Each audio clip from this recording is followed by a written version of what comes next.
مبارکہ پڑھ رہے ہیں۔ آج کی جو دو احادیث مبارکہ ہیں، نبی پاک صلی اللہ علیہ وآلہ وسلم کا خوشبو نشاں فرمان ہے۔ حضرت ابو مالک اشعری رضی اللہ تعالی عنہ اس کو روایت کرتے ہیں۔ امام مسلم نے اس کو صحیح مسلم میں نقل فرمایا ہے۔ نبی اکرم نور مجسم صلی اللہ علیہ وآلہ وسلم نے ارشاد فرمایا، طہارت نصف ایمان ہے، طہارت نصف ایمان ہے۔ الحمدللہ پڑھنا میزان کو ترقی کو بھر دیتا ہے۔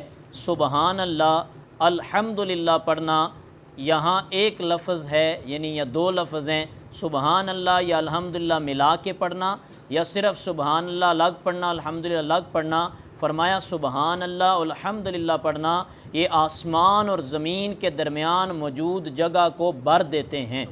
نماز نور ہے، صدقہ دلیل ہے، صبر روشنی ہے، قرآن تمہارے حق میں یا تمہارے خلاف حجت ہے۔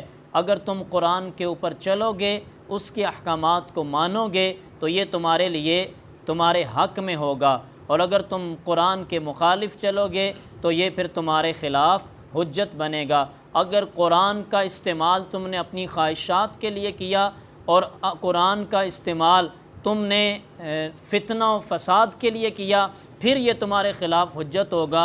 اور اگر تم نے قرآن کا جو استعمال ہے وہ حق کے بول بالے کے لیے کیا اور امن عالم کے لیے کیا اور اللہ کا قرب حاصل کرنے کے لیے کیا، تو قرآن تمہارے حق میں بولے گا اور حق میں دوائی دے گا۔ اگر اس کے خلاف کرو گے تو یہ تمہارے خلاف حجت ہوگا۔